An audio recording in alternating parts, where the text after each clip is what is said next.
Have you ever surprised yourself? Maybe you've frozen under pressure, become overwhelmed by something that normally wouldn't bother you, or reacted in a way that didn't quite feel like yourself. We all have moments like that, moments where our confidence disappears and our fears suddenly take over. But what if those moments weren't random? What if they pointed to one specific part of your personality? Today we're exploring one of Carl Jung's most fascinating ideas, the inferior function, and why your hidden fear may also become your greatest opportunity for growth. Welcome back to Your Life Code, where we're building personality from the ground up. Over the past few episodes, we've explored the 4 cognitive functions that make up your conscious personality: your hero, your parent, your child, and today we arrive at the final function in that conscious stack, the inferior. By the end of this episode, you'll understand why every personality type has a hidden fear, why that fear keeps returning throughout your life, and why the place you feel least confident may actually become your greatest opportunity for growth. So let's quickly recap and remind ourselves where we've come from. Every personality type has 4 conscious cognitive functions. Your hero is your greatest strength. Your parent is where you naturally take responsibility. Your child is where you find relief, curiosity, and play. And finally, your inferior function, the function that often feels the least natural, yet may hold some of your greatest potential for growth. The inferior function always sits opposite your hero function. Whatever your hero naturally trusts, your inferior naturally questions. Whatever your hero feels confident doing, your inferior often approaches with uncertainty. That doesn't make it bad, it makes it unfamiliar. And because it's unfamiliar, it's often where our deepest fears begin to appear. In objective personality, you'll often hear the hero function described as a savior. It's the part of your mind you naturally rely on, the part that wants to solve problems, protect people, organize life, or make sense of the world. But every savior has an opposite. The inferior function is often called a demon. Not because it's evil, but because it's a part of ourselves we naturally neglect. Whatever your hero feels responsible for, your inferior tends to leave behind. And over time, that neglect creates a gap, a void, and life has a funny way of filling that void. Eventually, the things we've ignored begin demanding our attention. In Objective Personality, Dave Powers describes this using the metaphor of a tidal wave.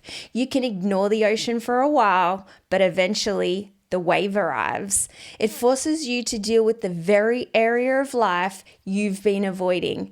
And that's why the inferior function can feel so overwhelming. It isn't because it's weak. It's because it represents the part of your life you've spent the least time consciously developing. Now, Carl Jung believed that our conscious personality wasn't the whole story, because beyond it lies deeper layers of the mind. The inferior function is more than simply your weakest conscious function. It is the first doorway into what Jung described as the subconscious. We'll explore these deeper layers later in this series, including the shadow, the unconscious, and eventually the superego. But for today, it's enough to understand this. Your inferior function isn't your enemy. It's an invitation. Because your greatest fear may also become your greatest opportunity for growth. So what does that hidden fear actually look like?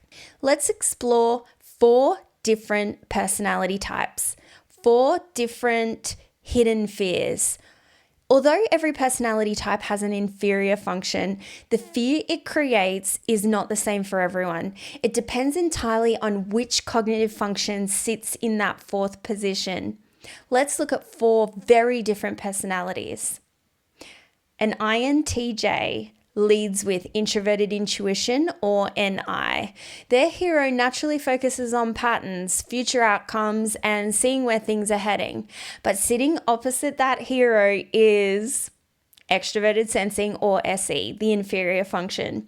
Because SE lives in the inferior position, many INTJs experience a hidden fear around the sensory world, being put on the spot, performing in front of others, too much happening all at once, unexpected change, being forced into brand new experiences before they've had time to prepare.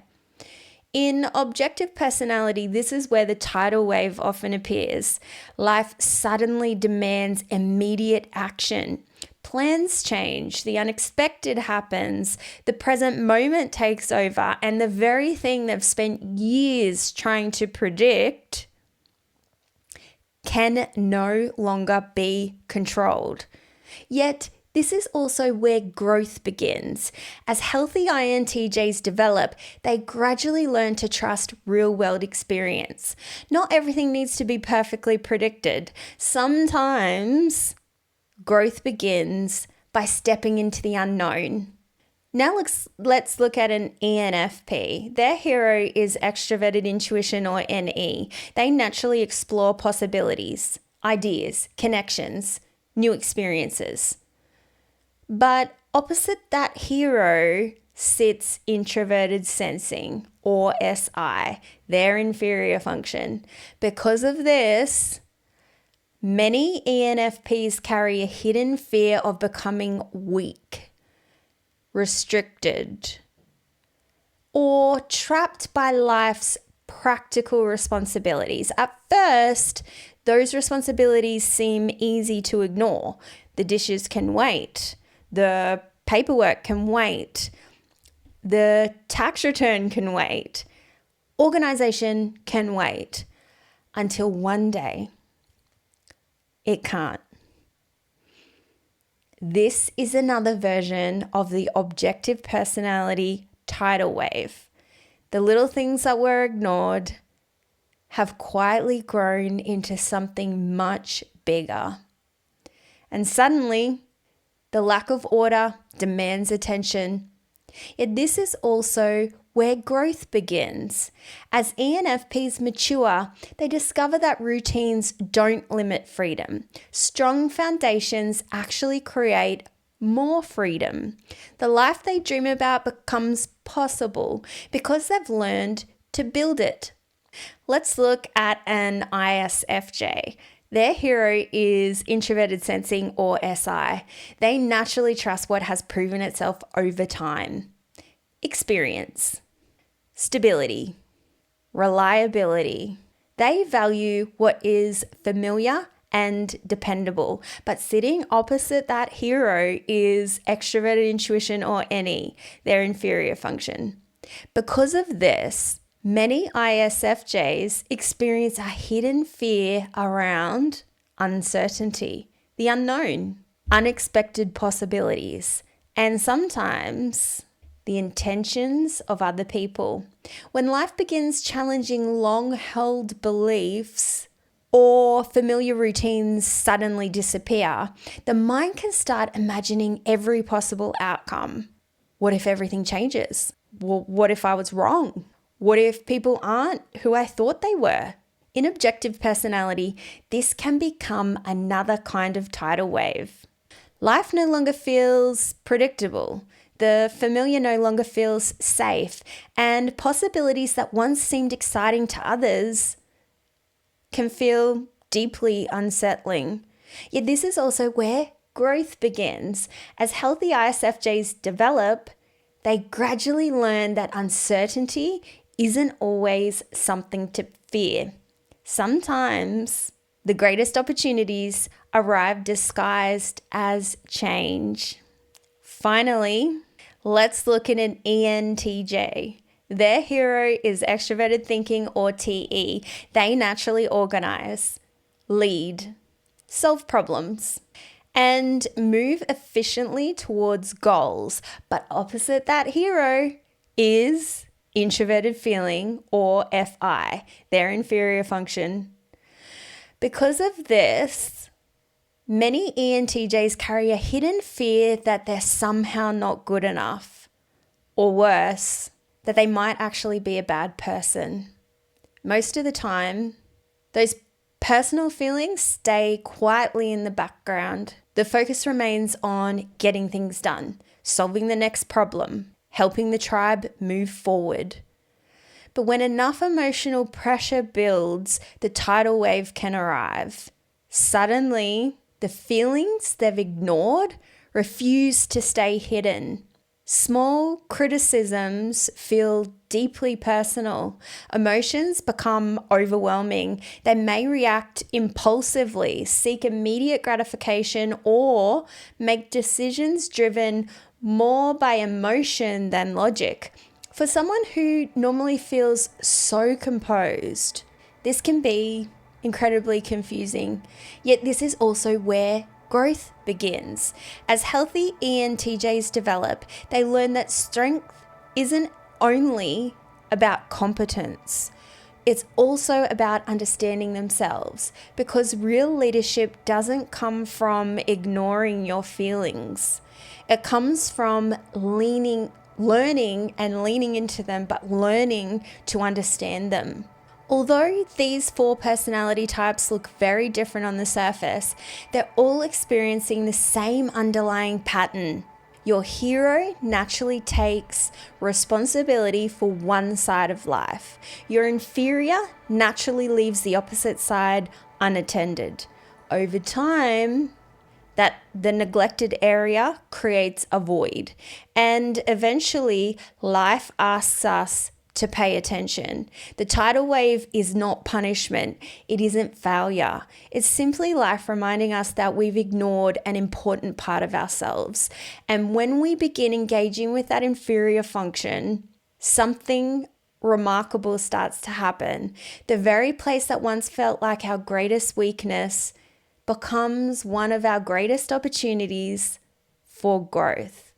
So far, we've looked at the inferior function through the lens of personality patterns. We've explored why it feels uncomfortable, why it can create fear, and why it can eventually become a source of growth. But Carl Jung saw something much deeper happening. For Jung, the inferior function wasn't simply your weakest function. It was a doorway into parts of your mind that are less conscious.